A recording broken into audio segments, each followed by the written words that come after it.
प्रिय विद्यार्थियों नमस्कार। आप देख रहे हैं लक्ष्यकार सर हिंदी वाले शिक्षण चैनल और मैं हूं श्रवण कुमार लक्ष्यकार। आज अपन देखते हैं हिंदी साहित्य का आधुनिक काल, और आधुनिक काल में अपन ने इससे पूर्व भारतेंदु काल देखा था। आज अपन देखते हैं द्विवेदी युग। द्विवेदी युग इसका काल सन 1900 से 1918, सन 1900 से 1918। कई साहित्यकार इसे 1920 तक ही भी मानते हैं। द्विवेदी युग के प्रवर्तक, इसके प्रवर्तक आचार्य महावीर प्रसाद द्विवेदी। इस काल को जागरण सुधार काल भी कहते हैं, क्योंकि इस काल में देखिए 1857 की क्रांति हो गई। उसके बाद में देश में, पूरे देश में लोग आज़ादी की बातें करने लग गए, स्वतंत्रता आंदोलन चलने लग गया, राष्ट्रीय कांग्रेस की स्थापना हो गई, लोगों के अंदर अपने अधिकारों के प्रति जागरूक होने लगे, अंग्रेज़ों के विरोधी लोग होने लगे, अंग्रेज़ों से पीछा छुड़ाना चाहते थे, अंग्रेज़ों को भगाना चाहते थे।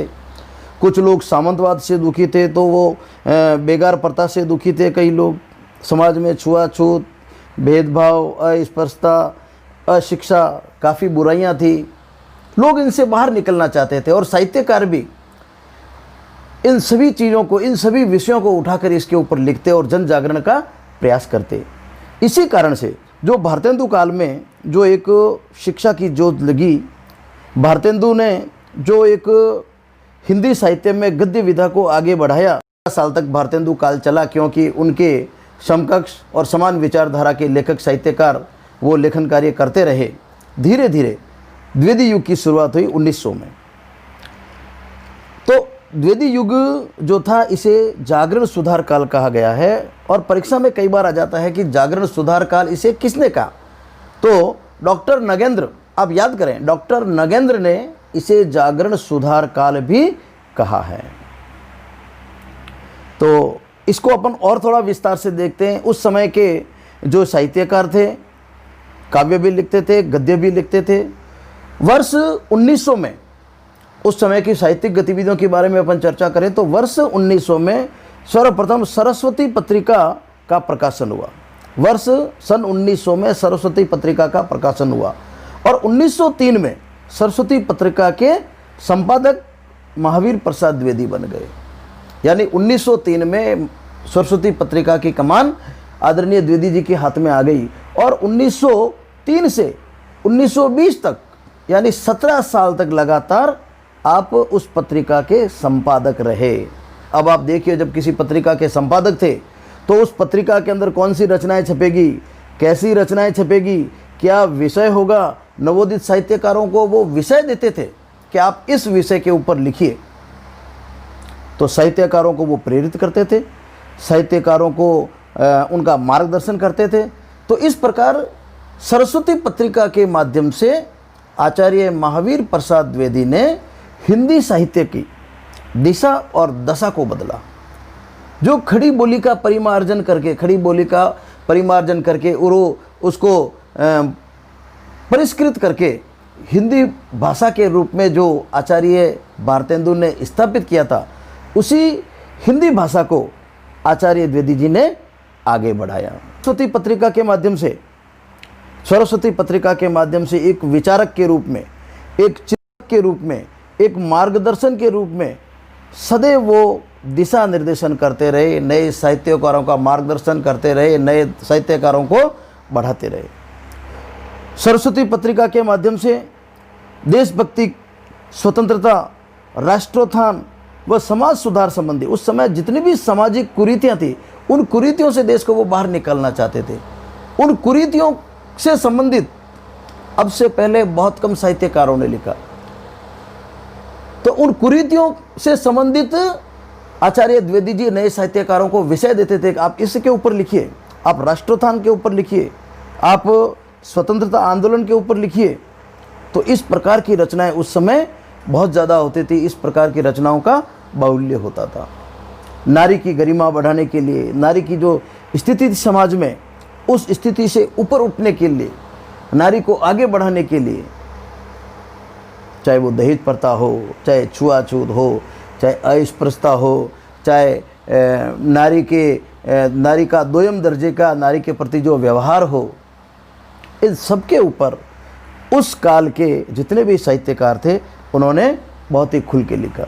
उन्होंने नए साहित्यकारों को कर्तव्य बोध याद दिलाया। तो याद कीजिए, आप परीक्षा के अंदर एक 4 नंबर का आपके सवाल आने वाला है द्विवेदी युग के बारे में। अब उस काल की प्रमुख गतिविधियां, क्योंकि आपके 80 शब्दों में आपको प्रश्न का उत्तर देना है, तो आप मान के चलें 80 शब्द में जब लिखेंगे तो आप सरस्वती पत्रिका का जिक्र करें। 1900 में सरस्वती पत्रिका आई थी। 1903 में सरस्वती पत्रिका का संपादन आचार्य द्विवेदी जी के हाथ में आ गया। 17 वर्ष तक आप इसके संपादक रहे। परिमार्जित किया, व्याकरण के माध्यम से, विराम चिन्हों के माध्यम से हिंदी भाषा को परिष्कृत किया और सरस्वती पत्रिका के माध्यम से ही देशभक्ति, स्वतंत्रता, राष्ट्रोत्थान व समाज सेवा संबंधी, समाज सुधार संबंधी कई महत्वपूर्ण विषयों के ऊपर उन्होंने एक राष्ट्र में बहुत बड़ा योगदान दिया और नए साहित्यकारों को कर्तव्य बोध याद दिलाया। तो ये एक प्रमुख गतिविधियां थी। तो द्विवेदी युग अपन ने देख लिया था। द्विवेदी काल की गतिविधियां अपन ने देख ली थी। ये गतिविधियां आप एक बार पुनः इसको थोड़ा सा ज़रूर देख लें और बिल्कुल पॉइंट आउट कर दें। आगे चलते हैं अपन प्रमुख कवि और रचनाएं। द्विवेदी काल के जो प्रमुख कवि हैं और उनसे संबंधित जो प्रमुख रचनाएं हैं उनसे संबंधित अपन देखते हैं। द्विवेदी काल के प्रमुख साहित्यकार, सबसे प्रमुख साहित्यकार तो आचार्य महावीर प्रसाद द्विवेदी ही थे। इन्होंने कुल 80 ग्रंथों की रचना की और उन 80 ग्रंथों में काव्य मंजूषा, काव्य सुमन, अबला विलाप आदि कुछ प्रमुख है जिसके नाम आपको थोड़ा सा याद रखने हैं। इसके बाद में आगे चलते हैं अपन। इन ग्रंथों में काव्य भी हैं, निबंध भी हैं और गद्य साहित्य की तमाम विधाओं में द्विवेदी जी ने लिखा है। इसके बाद में द्विवेदी जी के बाद में अपन देखते हैं अयोध्या सिंह उपाध्याय, जिसे हरिओद के नाम से भी ये साहित्य जगत में प्रसिद्ध हैं। अयोध्या सिंह उपाध्याय, इनकी एक बहुत प्रमुख रचना है प्रिय प्रवास। परीक्षा के अंदर कई बार आपके आगे जब आप कंपटीशन की परीक्षा देंगे तो उसमें भी आएगा प्रिय प्रवास। ये खड़ी बोली का प्रथम महाकाव्य है। तो इनका एक बहुत बड़ा महाकाव्य है प्रिय प्रवास और वैदेही वनवास। ये दोनों ही महाकाव्य हैं जो खड़ी बोली के हैं। पद्य प्रसून ये भी काव्य है। इसके अलावा प्रेम प्रपंच और अध खिला फूल, तो ये 5 रचनाएं हैं। इनमें से भी आप 2-4 रचनाएं जरूर नाम याद करें। इसके बाद में इस काल के एक बहुत महान साहित्यकार हुए हैं मैथिली शरण गुप्त, जो राष्ट्रीय कवि के नाम से मशहूर हैं। राष्ट्रीय कवि मैथिली शरण गुप्त। और इनकी बहुत ही प्रसिद्ध रचना भारत भारती, जब देश में आज़ादी का आंदोलन हो रहा था, आज़ादी का ज्वार चल रहा था, तो इन्होंने घर घर में राष्ट्र की भक्ति को जगाने के लिए, राष्ट्र प्रेम जगाने के लिए भारत भारती की रचना की। और इसी भारत भारती में आप लोगों ने देखा होगा 1-2 पंक्तियाँ आती है, बरा नहीं जो भावों से बहती, जिसमें रसधार नहीं, हृदय नहीं वो पत्थर है, जिसमें स्वदेश का प्रेम नहीं। ये भारत भारती एक अमर कृति मैथिली शरण गुप्त की। इसके अतिरिक्त रंग में भंग, जयद्रथवध, पंचवटी, जंकार, साकेत, द्वापर, विष्णु प्रिया, जय भारत, इन सभी के माध्यम से इन साहित्यकारों ने तत्कालीन सामाजिक समस्याओं के ऊपर, तत्कालीन सामाजिक समस्याएं जितनी भी थी, सामाजिक बुराइयां थी, जो कुरीतियां थी, चाहे वो महिलाओं से संबंधित हो, चाहे अछूतों से संबंधित हो, चाहे दलितों से संबंधित हो, चाहे परतंत्रता से संबंधित हो, इन सब से संबंधित लोगों को जागृत करने का प्रयास इन साहित्यकारों ने किया। इसके बाद में आगे चलते हैं अपन। श्रीधर पाठक। श्रीधर पाठक, इनकी एक रचना कश्मीर सुषमा, भारत गीत, देहरादून। इसके अतिरिक्त नाथूराम शर्मा, गया प्रसाद शुक्ल, और गया प्रसाद शुक्ल की रचनाएं हैं राष्ट्रीय वीणा, त्रिशूल, कृषक क्रंदन, करुणा कादम्बिनी। तो इस प्रकार कुछ प्रमुख रचनाएं थी जो द्विवेदी युग में इन साहित्यकारों के हाथों संचित हुई साहित्य की यात्रा, और इन्होंने उस समय साहित्य सृजन के साथ साथ समाज को जगाने का, और विशेषकर उस समय आज़ादी का आंदोलन था। उस समय 1900 के बाद में आज़ादी का आंदोलन बहुत तेज़ हो गया था। चंद्रशेखर, भगत सिंह वगैरह ये सब आ गए थे। लाला लाजपत राय का ये जलियांवाला कांड 1919 में ये हो गया था। तो इन स्थितियों के अंदर लोगों के अंदर राष्ट्र प्रेम की भावना उबाल ले रही थी। तो ऐसे में ये रचनाएं वहाँ पर हुई, और ये द्विवेदी काल। और अब अपन देखते हैं द्विवेदी काल की प्रमुख गतिविधियाँ कौन सी थी, प्रमुख प्रवृत्तियाँ कौन सी थी। प्रवृत्तियाँ का मतलब इसके प्रमुख विषय कौन से थे लेखन के। आइए देखते हैं द्विवेदी युग की प्रमुख प्रवृत्तियाँ। देखिए, जब आपको प्रवृत्तियों से संबंधित इस प्रकार का कोई प्रश्न करना हो तो प्रवृत्तियों में या विषय से संबंधित कि किन किन विषयों के बारे में लिखा गया, तो ये कुल 5 या 6 या 7-8 पॉइंट होते हैं। और जब पॉइंट में कोई चीज़ लिखनी होती है तो आपको पॉइंट में ही उसका जवाब देना। अक्सर होता है ये कि जब जहाँ पर पॉइंट में जवाब देना होता है अपन को उसके ऊपर 3-4 लाइनें लिख देते हैं और इस प्रकार अपन पूरा कर देते हैं। तो इस प्रकार 3-4 लाइनें जब अपन लिखते हैं तो एग्जामिनर न तो उसको पढ़ता है, क्योंकि अपनी ऐसी तो राइटिंग होती है, और फिर इस प्रकार बिना सिर पैर के अपन लिख देते हैं तो एग्जामिनर उसको पढ़ता ही नहीं है। फिर नंबर वो 4 में से 1.5 नंबर देके निकल जाता है। इसलिए आपको जब इस प्रकार के पॉइंट संबंधी कोई चीज़ें हों तो इसको एक बढ़िया डायग्राम बनाकर आप लिखें। चाहे तो इसको बॉक्स में बना दें, चाहे इसको क्रमानुसार अपन लिख सकते हैं, चाहे इस प्रकार के अलग अलग डिब्बों में बना के लिखें। एक इस प्रकार का अपन ने प्रयास किया है, एक फूल बना दें अपन, काव्यगत विशेषताएं, द्विवेदी युग की काव्यगत विशेषताएं। देखिए इस प्रकार बना दिया। अब देखिए इसकी विशेषताएं। सबसे पहला राष्ट्रीयता। उस काल में आत्मसम्मान, जातीय गौरव, आत्मसम्मान जगाने के लिए, विभिन्न जातियों में राष्ट्र प्रेम जगाने के लिए, जातीय गौरव जगाने के लिए विभिन्न प्रकार की रचनाएं उस समय हुई, और सारे लेखक, सारे साहित्यकार इसी प्रकार की रचनाएं उस समय किया करते थे। सामाजिक चेतना। सामाजिक चेतना में विभिन्न प्रकार की सामाजिक समस्याएं थी। सामाजिक समस्याओं का यथार्थ चित्रण, यथार्थ का मतलब हूबहू। अब से पहले लिखने का लोग साहस नहीं करते थे, डर लगता था, राजाओं का शासन था, किंतु पहली बार यहाँ के ये शिक्षाविदों ने, साहित्यकारों ने सामाजिक चेतनाओं के ऊपर, सामाजिक समस्याओं का चित्रण करने लगे, लिखने लगे और उनका समाधान करने लगे, और लोगों को उसके प्रति सचेत और जागृत करने लगे। उपदेशात्मकता, नीति एवं उच्च आदर्श। चूँकि आचार्य जो द्विवेदी जी थे संपादक थे सरस्वती पत्रिका में, तो सरस्वती पत्रिका के माध्यम से वो समाज में एक उपदेश देते थे। एक देखिए आप पत्रिका के अंदर संपादकीय होता है तो वो उपदेश देते थे, और उपदेश के अतिरिक्त वो नए साहित्यकारों को विषय देते थे कि अपन को इस समस्या के ऊपर लिखना है, इस बार ये विशेषांक निकलेगा तो आपको इस विषय के ऊपर लिखना है। इस प्रकार वो साहित्यकारों को, नए साहित्यकारों के लिए एक नीति का निर्धारण करते थे और उच्च आदर्श स्थापित करते थे कि हमारी पत्रिका में कोई यदि अच्छी कोई पत्रिका में, हमारी पत्रिका के अंदर कोई चीज़ छपेगी तो बहुत ही उच्च आदर्श वाली होगी, अच्छी स्थिति होगी, अश्लील नहीं होगी, समाज के योग्य होगी। तो ये सारा तय कौन करता था? द्विवेदी जी करते थे। इसीलिए अपन कह सकते हैं उनके उस समय की काव्यगत विशेषताओं में उपदेशात्मकता होती थी। इसके बाद में आगे चलते हैं अपन, हास्य व्यंग की कविताएं।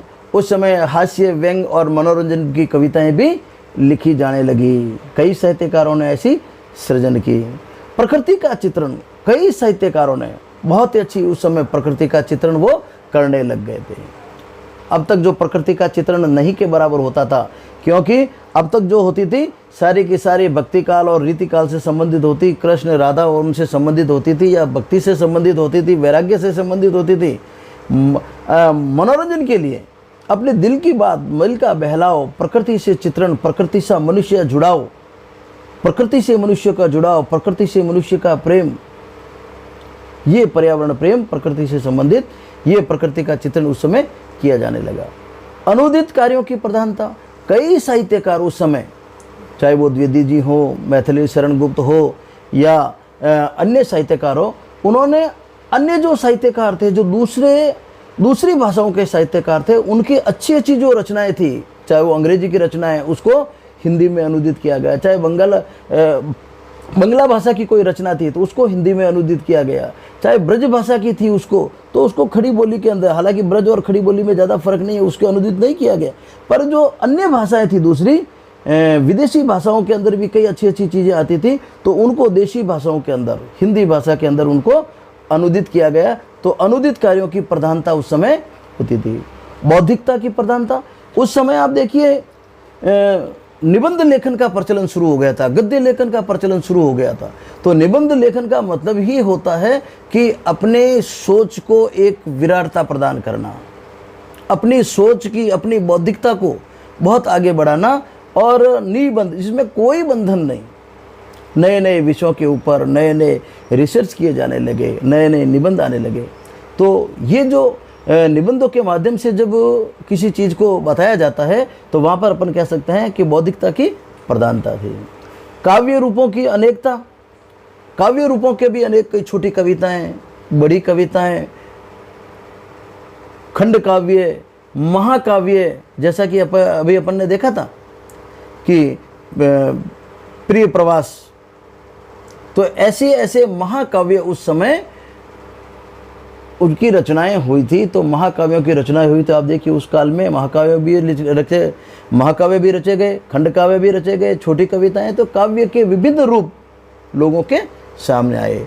तो इस प्रकार की ये काव्यगत विशेषताएं, दीदी परीक्षा में आता है 4 नंबर का सवाल, तो इसकी काव्यगत विशेषताएं अपन लिख सकते हैं, कई लेखक और साहित्यकारों के नाम अपन लिख सकते हैं, और द्विवेदी युग 1900 से 1918, आचार्य महावीर प्रसाद द्विवेदी, सरस्वती पत्रिका, और सरस्वती पत्रिका के माध्यम से हिंदी भाषा को परिष्कृत करना, खड़ी बोली को बढ़ावा देना। आगे अपन देखते हैं द्विवेदी काल के बाद में प्रगतिवाद, द्विवेदीवाद के बाद में प्रगतिवाद।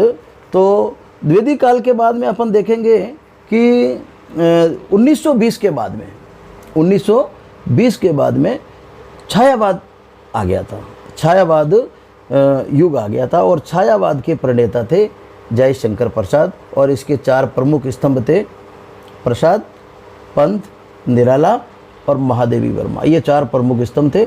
छायावाद को अपन इस बार विस्तार से नहीं पढ़ रहे हैं। क्यों नहीं पढ़ रहे हैं? क्योंकि छायावाद से संबंधित प्रश्न गत वर्ष 4 नंबर का बड़ा आ चुका है। इस वर्ष छायावाद आने के चांसेस कम है, इसलिए हम सीधे आगे चलते हैं अपन प्रगतिवाद। तो छायावाद 1936 तक चला था, यानी 1920 से 1936 तक छायावाद चला था, और 1936 से छायावाद के बाद में प्रगतिवाद। अगले वीडियो में अपन देखेंगे के बारे में, आइए अपन देखते हैं विस्तार से।